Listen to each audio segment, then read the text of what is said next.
The internet can be a very strange place. While it seemingly is an endless source of information on just about any subject someone could think of, it also has a darker side where people can often be rather nasty to each other. Luckily, some internet users do their best to help others, a good example of this being the internet sleuths who attempt to solve cold missing person cases or crimes where the culprit managed to get away before being identified. Number 10. The case of the disappearance of a 63-year-old woman called Susan Rainwater, who hailed from the Eatonville area in Washington, has been solved thanks to internet sleuths. Susan's husband of 30 years later told a media outlet that she would wake him up with a kiss and a cup of coffee every morning, and her daughter stated that Susan told her that she loved her every day. On the 9th of August 2018, Susan woke her husband up as normal and told him that she was going out for a ride on her bike and that she would be back in about half an hour. But soon he started to worry when she didn't come home as planned, and he got in his car to go look for her. His worst fears were realized when he noticed something by the side of the road, and when he approached, he realized it was Susan's bike. He got out and searched the area and found her lying some distance away, and to his shock, she was deceased. The Washington State Patrol responded to the scene and quickly determined that she'd been struck by a car, but the driver had fled, and the only piece of information they had was a black piece of plastic that had broken off the car when the collision occurred. One of the responding troopers uploaded a photo of the item to Twitter, asking members of the public if they could identify what type of vehicle it belonged to. Investigators didn't hold out much hope that anyone would recognize it, but felt that it was worth a try. The following day, a Reddit user reposted the photo to the What Is This Thing subreddit, and surprisingly they got a response from someone who thought that they recognized it. A user called Jeff's Nuts, who was a vehicle inspector, replied that the piece of plastic belonged to a late 80s Chevrolet CK pickup truck, and as proof, he provided a photo of his own. The trooper who uploaded the photo contacted investigators in Susan's case and relayed the information she had gathered. They then looked at surveillance footage of the area and identified a man named Jeremy Simon as the owner of an identical truck. When his truck was checked, it was found to be missing the exact piece that was found at the scene of the accident, and he was taken into custody. He was charged with vehicular manslaughter, leaving the scene of a fatal accident, and possession of a controlled substance. He explained that he was a carpenter and at the time was working long hours. On that morning, he was heading home when he fell asleep at the wheel and struck something. At first, he thought he'd hit a mailbox, but when he looked in his rearview mirror, he saw a bicycle lying in the road. He immediately panicked and decided to flee. At his trial, he stated that he didn't mean to hurt anyone and that he'd been seeking help for his substance abuse problem. Simon was sentenced to 53.5 months behind bars, but since he would be part of a drug offender sentencing alternative, he would only serve half that. Susan's family wasn't happy about this outcome, but was satisfied that the culprit had been caught and could now receive the help he needed. Her daughter was heard telling Simon at his trial to do better and to live a better life. Number 9. Gang violence has claimed thousands of lives over the decades, many of which were innocent bystanders who simply got caught in the crossfire. The case involving 24-year-old Crystal Theobald is one of these tragic incidents that could have been prevented since her life was ended as a result of mistaken identity. Crystal and her family lived in Arlanza, California, and in February of 2006, her brother Robert drove away from the family's home in his light-colored SUV. He then noticed a white Ford Expedition driving around the neighborhood, and as soon as its driver spotted Robert, they started following him. He decided to try and get away, but as he sped up, the Expedition followed suit. A chase ensued, but after a few minutes of trying to get away, he finally lost the SUV. Robert didn't know who the people in the other car were, and for his own safety, he wasn't planning on finding out. He made it to his daughter's mother's house and was thankful to be safe. But unbeknownst to Robert, the white Explorer was still driving around the area when Crystal arrived at an intersection with her boyfriend and other brother, Justin, in the car with her. Her mother, Belinda, was following in her own car and stopped at the same intersection when a man got out of a white Expedition, walked up to Crystal's car, produced a firearm, and started firing at her SUV, which was similar in color to Robert's. Crystal lost her life in the incident, and her boyfriend was wounded. Belinda noticed the entire incident but was powerless to do anything. The man then got back in his vehicle and fled the scene. During the investigation, it came to light that members of a gang called 5150 had been cruising around the area looking for someone in a similar vehicle who performed a hit on the gang earlier that day. They mistook Robert's and Crystal's cars for the vehicle in question, and without making sure of who was in the car, decided to open fire. Belinda was determined to find the gangsters responsible for ending her daughter's life, and together with Crystal's cousin Jamie, she set up 2 fake MySpace accounts, one of which had a photo of Crystal but not her name. Before long, she started speaking to William Jokes Sotelo, a member of the 5150s, and she managed to get him to admit that he was the driver and the owner of the expedition. She then forwarded this information to investigators, and Sotelo was brought in to be questioned. Sotelo revealed that a man named Julio Heredia was the one who had fired at Crystal's car. After Sotelo was released, he fled to Mexico and wasn't seen again for about 10 years. 2 brothers, William and Manuel Lemos, were later identified as also being in the car during the crime, and they later testified against Heredia. He was eventually sentenced to life in prison without the possibility of parole, with an added 95 years to life and 43 years tacked on. Sotelo was later apprehended after Belinda received an anonymous tip on his whereabouts, and he was sentenced to 22 years behind bars. The Lemos brothers avoided prosecution since they decided to testify against their fellow gang members. Number 8. On the 29th of October 2006, 2 men were target shooting in the woods of Kilgore, Texas, when they noticed a fire deeper into the woods. They decided to investigate but could never have prepared themselves for what they found when they reached the fire. The fire had been started intentionally, since wood had been piled up and set alight using gasoline, which was evident from the gas can lid that was lying nearby. But inside the fire, they spotted a body and immediately notified the authorities. It was obvious to investigators that someone was trying to dispose of evidence after ending the woman's life, but they had no idea who she was. It was determined that she was likely in her early 20s, and when items of clothing that were found at the scene were searched, they found about $40 in one of her jean pockets. They also found a purple sweater, but neither of these items was useful in determining her identity. Whoever the culprit was, they had started the fire just minutes before the 2 men came across it, and the hunt was on to find them. But with very few clues to follow, the case soon went cold. It was believed that the woman lost her life at around 10 a.m. the previous day. She was estimated to have weighed around 110 pounds, stood around 5'4", and thanks to her perfect teeth was thought to have come from a middle-class family. Biological material was also found at the scene and was preserved in hopes that it could identify the culprit. Residents in the area told investigators that they had seen several suspicious people in the area that day, but couldn't identify anyone specifically. The woman's DNA was entered into several different databases, but returned no positive results. Facial reconstruction was performed, giving investigators an idea of what she looked like, but they were no closer to identifying her or capturing her attacker. But then, the case caught the attention of an internet sleuth named Kevin Lord, who'd spent a lot of time online trying to solve cases where unidentified victims remained unidentified. He got in touch with one of the investigators in the case, Lieutenant Eddie Hope, and they then contacted the DNA Doe Project, which aids in identifying unknown victims of crimes. They then set up a crowdfunding campaign and managed to raise enough money for the woman who is now being called Lavender Doe's DNA to be analyzed once again. From there, they were able to create a family tree and got in contact with some of her distant relatives.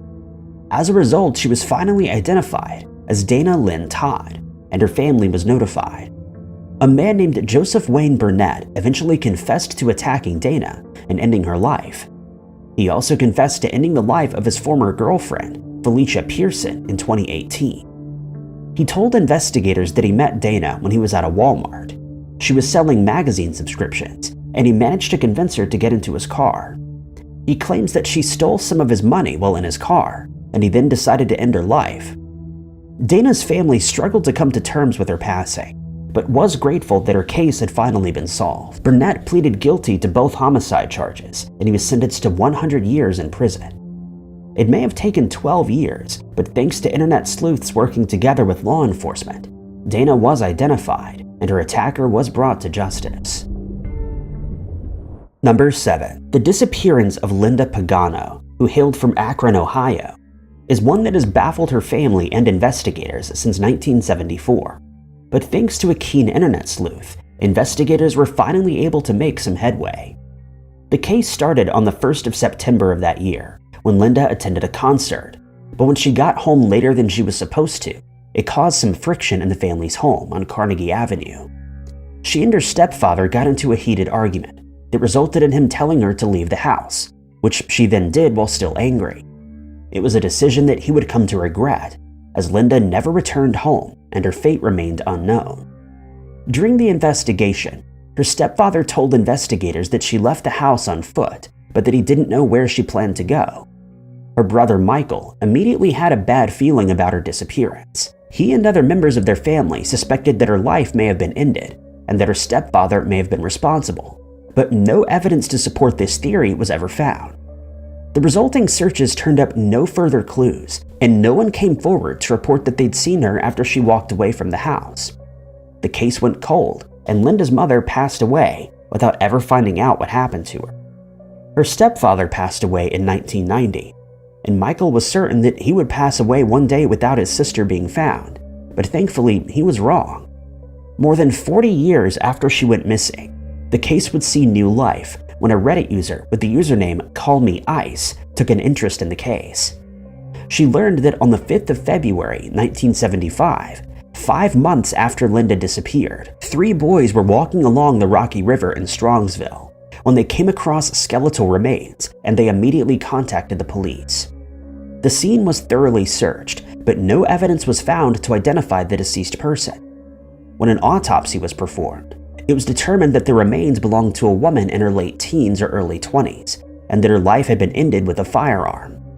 The case now became a homicide investigation, but there were no leads to follow. Years went by, and eventually decades passed without any new developments. No one claimed the remains, which were then buried in Highland Hills, and the deceased woman was given the moniker Strongsville Jane Doe. It seemed that the case would never be solved, but that was when the internet stepped in. CallMeIce was browsing through old cemetery records when she stumbled across the details of Strongsville Jane Doe's burial. She then found the autopsy report and a photo of the remains, which was then used to create a facial reconstruction. The Doe's details were then added to the NamUs database, and she forwarded the details to the Cuyahoga County Medical Examiner's office. In 2016, the Akron Police Department believed they'd found a match after they noticed some similarities between the Strongsville Jane Doe and Linda's case. The remains were exhumed and sent for DNA testing. The results showed that they belonged to Linda, and against all odds, she'd finally been found. Michael was overwhelmed by the news and had a chance to meet CallMeIce, who turned out to be a woman named Christina Skates, and he was able to convey his gratitude that she had taken an interest in his sister's case. Number 6. It isn't only members of the public who use the internet and social media to raise awareness, and hopefully solve cases that have left investigators stumped.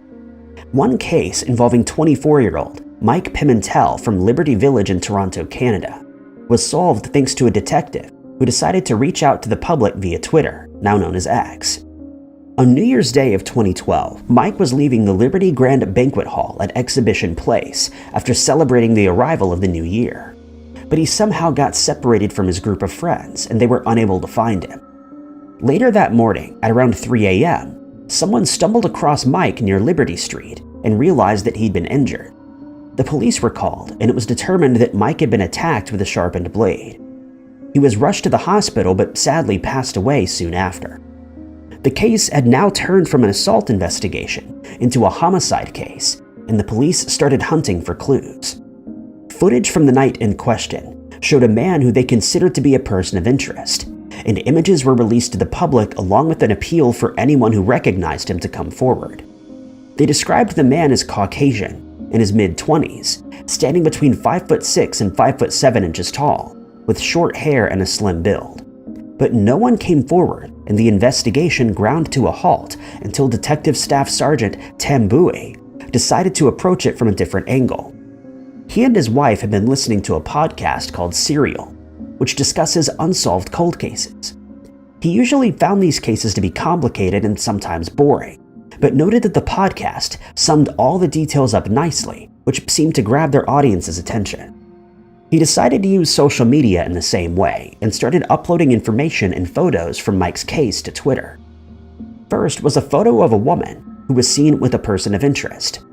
A week later, he added more photos, this time of items found at the scene, including a hair extension that had biological material on it, a pair of black high-heeled shoes, and a bunch of keys attached to a keychain of the Moroccan flag.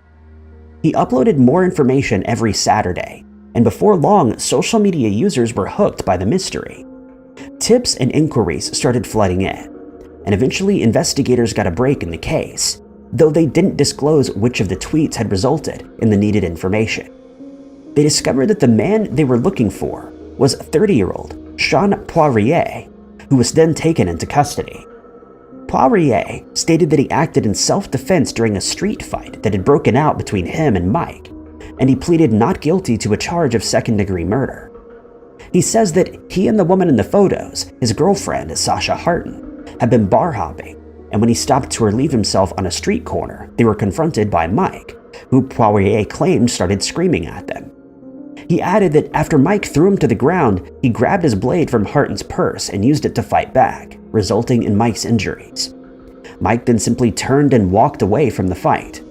When asked why he didn't report the incident, Poirier stated that he had a criminal record and was worried that the man may have succumbed to his injuries. The trial resulted in a mistrial, and when a new trial was scheduled, Poirier was given a lesser charge of manslaughter, to which he pleaded guilty. He was found guilty and sentenced to 4 years, 4 months, and 10 days in jail. But since he'd already spent time in prison awaiting his trial, he only had 1 day left to serve. Number 5. When a loved one passes away, those who mourn them often find solace in the possessions that they left behind, as it serves as a reminder of who they were and what they meant to those around them. This could take the form of jewelry, a vehicle they used to drive, or letters that they wrote to loved ones. But in the case involving a grandmother named Dorothy Holm, one of the possessions that she left behind after passing away from a brain tumor in 1996 left her family baffled for nearly 2 decades. In the weeks leading up to her passing, the tumor had rendered Dorothy unable to speak, and instead she'd used index cards to write her thoughts down and to communicate with her family who was caring for her. After her passing, her children found these cards and discovered that one stood out among the rest. The card didn't have complete sentences like the rest, but instead contained some kind of code. Her granddaughter, Jana, and her cousins were still young at the time, but they did their best to decipher the strange writing, only to come up short. The writing was strange as it contained backwards commas and breaks that seemingly had no functions, and they were forced to admit defeat. The card was put away in a safe place and remained there for years until Jana's father happened upon it again years later. Jana was reminded of the code, and she decided to have another attempt at deciphering it. She joined a site called Metafilter, to which she posted the following, saying, quote, "My grandmother was alive from 1927 to 1996 and lived in Minnesota. Her 3 children were born in the 50s, and most music in the house would have played in the 50s, 60s, and early 70s. I don't have any of her other index cards, but my aunts may have some. None of them match each other, and the card does not include anything that her husband recognized. There are no family member initials, etc. The letters Z, X, and Q never appear. Y only appears in the last line." Jana was of the opinion that Dorothy had written the letters down so that she could remember the lyrics to her favorite songs, but she was unable to match them to any songs that she knew her grandmother listened to regularly. As soon as the image was uploaded to the site, users, known as Nephites, took an interest, and the race was on to see who could crack the code first. The mystery of the strange writing had bothered the family for 18 years, but it took internet users just 13 minutes to arrive at the correct answer. One user mentioned the first few letters on the card, which were OFWAIHHBTN, and asked whether Dorothy was a religious woman. Jana replied that she was, and that's when the mystery was finally solved. The users revealed that the letters were the first line in the Lord's Prayer, reading, quote, "Our Father who art in heaven, hallowed be thy name," The mystery was then finally solved, and Jana was delighted to learn that Dorothy used the cards as a type of cheat sheet to remember the Lord's Prayer up until her final days. Number 4. WebSleuths.com is a well-known site on which members of the community try to solve missing person cases and other crimes that have gone unsolved, some for decades, and they've seen a lot of success over the years. They were responsible for solving the mystery of a missing woman named Tammy Jo Alexander. Tammy grew up living with her mother and stepfather, but eventually left to live with her grandmother after her mother became addicted to medication that had been prescribed to her, causing her to have violent outbursts. In the years that followed, her mother started working as a waitress at a truck stop, and when Tammy was in her teenage years, she returned to Brooksville, Florida to live with her mother, but her time there was far from pleasant. She was in the habit of running away from home at times and was known to hitchhike as far as California, usually with one of her friends. On most occasions, she would contact her family once there, and they would then buy airline tickets for the girls to return to Florida. In 1979, she ran away once again and was never seen or heard from again. Her family had no idea where she had gone, and her mother would eventually pass away at the age of 56 without ever finding out what had happened to her. In November of that year, a farmer was walking alone on one of his cornfields next to the Genesee River in Caledonia when he spotted a red piece of clothing. Thinking that he may have come across a hunter who was trespassing on his property, he went to investigate, but was shocked to find the body of a young woman. He called the police, who rushed to the scene and found that her life had been ended with a firearm. Her pockets had been turned out, and hence it was impossible to identify her, so she was given the nicknames Caledonia Doe and Callie Doe. Unfortunately, it had been raining heavily in the area, and much of the evidence, such as DNA that may have been left at the scene, had been washed away. Carl Koppelman, a moderator for the Web Sleuths website, came across the case of Callie Doe and managed to complete a facial reconstruction, giving members of the website a good idea of what she would have looked like when she was alive. Then, in 2014, he stumbled across the case of Tammy's disappearance, and he immediately knew that she was the woman who was found in Caledonia. He contacted the authorities and informed them about what he had found. Until she was identified, the remaining members of her family assumed that Tammy had run away to start a new life somewhere else, since she could no longer stand living with her mother. It was then determined that she'd traveled to the New York State Thruway, likely with someone who'd picked her up while hitchhiking. They were sure of this since investigators found a keychain with her remains, which was sold at vending machines along that route at the time. Over the years, more than 10,000 leads were followed, but they never resulted in Tammy being found. Strangely, Tammy's mother never reported her as missing, likely because she was in the habit of running away, though if she had done so, the case may have been solved much sooner. A composite sketch was compiled of a man who was seen with Tammy at the diner. A waitress who worked there gave a description, and the sketch was released to the public, but her attacker has never been identified. Number 3. Tara Grinstead grew up in Hawkinsville, Georgia, with her best friend Maria Woods. Maria says that Tara had the biggest smile she'd ever seen, and had the ability to make anyone feel better when they were going through a tough time. In 2005, she was attending night school since she wanted to obtain a specialist degree, which would help her achieve her dream of working in education, specifically as a school administrator or principal. But before this, she managed to obtain scholarship money by competing in beauty pageants, and in 1999, she won the Miss Tifton pageant, which afforded her the chance to compete in the Miss Georgia competition, which was also held that year. Although she didn't win, she achieved her goal of making it that far. When she eventually retired from these competitions, she mentored other pageant hopefuls, teaching them how to conduct themselves during interviews, how to do their makeup, and so forth. She was in a relationship with an Army Ranger called Marcus Harper for 6 years, but since he spent a lot of time out of the country, they eventually split up, and the breakup left her distraught. By this time, she was 30 years old and had started working as a history teacher at Irwin County High School, and was the coach of the school's cheerleading squad. Her life was following the path that she had intended it to, but in October of 2005, everything changed. On Monday, the 24th of October of that year, she failed to show up for her classes, something that was very out of character. The school contacted her friends and a neighbor, but no one had seen her and the police were called. They traveled to Tara's house and managed to make their way inside. There was no sign of her, but they found that her bed hadn't been made and that her bedside lamp had somehow been smashed. The surrounding area was searched, and in the house's front yard, they found a single latex glove. While investigators initially believed that she'd left the area of her own free will, the discovery of the glove suggested that something more sinister had taken place. DNA found on the glove was sent to be analyzed, and when the results came back, they showed that Tara's DNA was present, along with that of an unknown man. The man's DNA didn't match anyone in the database, and with no further leads, the case went cold. It caught the attention of Payne Lindsay, the host of the Up and Vanished podcast, which has a following of millions of people. He often spoke about Tara's case, raising awareness about all the facts and clues that were found. His vested interest in the case drew the attention of Maurice Godwin, a private investigator who'd been working on the case for over a decade at the request of Tara's family.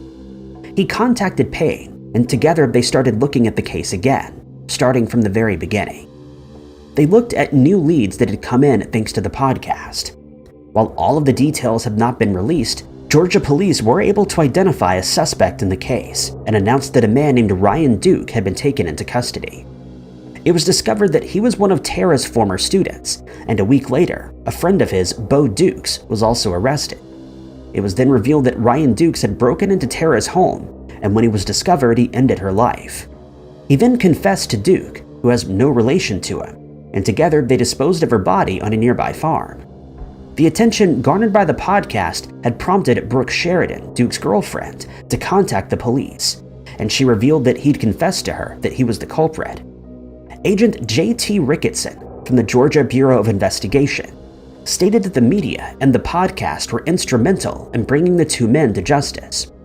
Duke was acquitted of ending Tara's life, but was ordered to spend 10 years in prison for hiding her body. Number 2. It must be a harrowing experience for the families of a missing person to wonder for years on end what happened to them, and in some cases they never receive the answers that they're so desperately looking for. One such case started on the 29th of December, 2013, when 59-year-old Navy veteran Donnie Irwin woke his wife up at around 6 a.m. and asked her for a gift card that they had received. He told her that he wanted to use it to buy cigarettes from a gas station about 5 miles from their house in Camdenton, Missouri.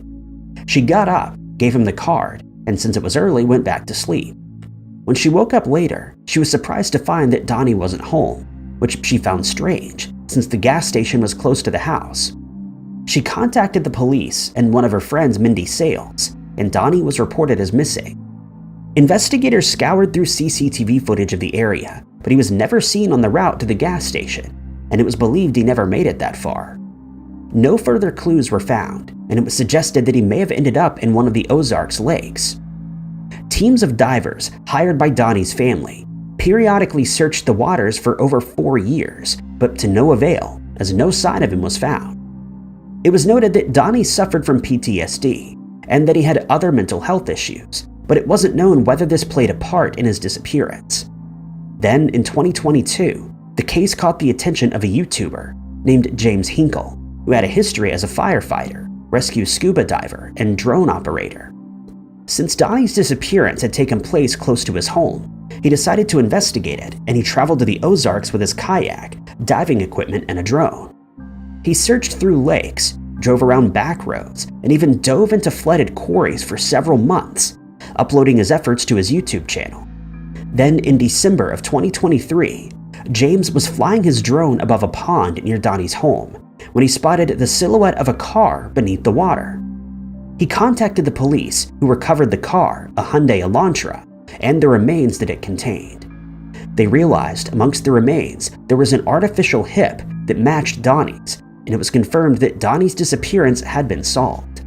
His family was informed, and they stated that it was the best Christmas they'd ever had, as they finally knew what had happened to Donnie and now had a sense of closure. It isn't known how his car ended up in the pond, but investigators don't suspect foul play and believe it was likely due to Donnie losing control of his car. Hinkle stated that he plans to continue working on other missing person cases in Missouri, and that he was elated to have helped bring this decades-old mystery to a close. Number 1. When a missing person case has been cold for many years, investigators often find themselves too busy with new cases to spend much time trying to solve them. And for decades, no progress is made. One such case involves Maureen Therese Sherman, a 47-year-old woman who disappeared from Miami on the 1st of May, 1985. Her family was very concerned for her well-being at the time, since she wasn't in the best state of mind, and had mentioned that she was contemplating driving her car into a canal near her home. On the day that she went missing, she got into a red Plymouth Reliant K station wagon and drove away from her home, never to be seen or heard from again. Her family reported her as missing, and a search was organized, but no clues were ever found, though her family did suspect that she'd followed through on the threats that she had made earlier. For the next 4 decades, Maureen's family wondered what had happened to her. No leads were ever found, no witnesses came forward to report that she'd been spotted, and subsequent searches were unsuccessful in locating her. Then, in January of 2024, 2 volunteer dive teams called Sunshine State Sonar and Adventures with Purpose decided to look into the case. Both teams have YouTube channels to which they upload similar cases where they search waterways, lakes, ponds, and rivers for people who have gone missing and were never located. Given that as many as 90,000 people who are reported missing every year in the US are never found, their mission is undoubtedly a noble one, and they've seen a lot of success in the past. Some of the cases that have been solved with the help of Sunshine State Sonar include the disappearance of Bernie Novick, who was found in 2024, Eduardo Guaterol, who was missing for 6 years before being found, Kareem Tisdale, who was found after being missing for 19 years, and Karen Moore, who disappeared 22 years ago, among many others. As for Adventures with Purpose, they were instrumental in solving the case of Kylie Rodney, who disappeared in 2022, Diedrich Smith, who disappeared in October of 2006, Vietnam veteran Thomas Thornton, who went missing in Shelby County in March of 2021, and Carrie Mae Parker, who disappeared in her Buick in 1991, to name but a few. On the 5th of January, 2024, the 2 teams of volunteers decided to search a canal near Maureen's house, and after just 6 hours of diving through the murky waters, they came across a car that resembled the Plymouth that she was driving. They noticed that the car's windows were still down, and so assumed that whoever was driving would still be inside. They contacted the police, who then extracted the vehicle from the canal, and they could now start the process of identifying the remains that were found inside.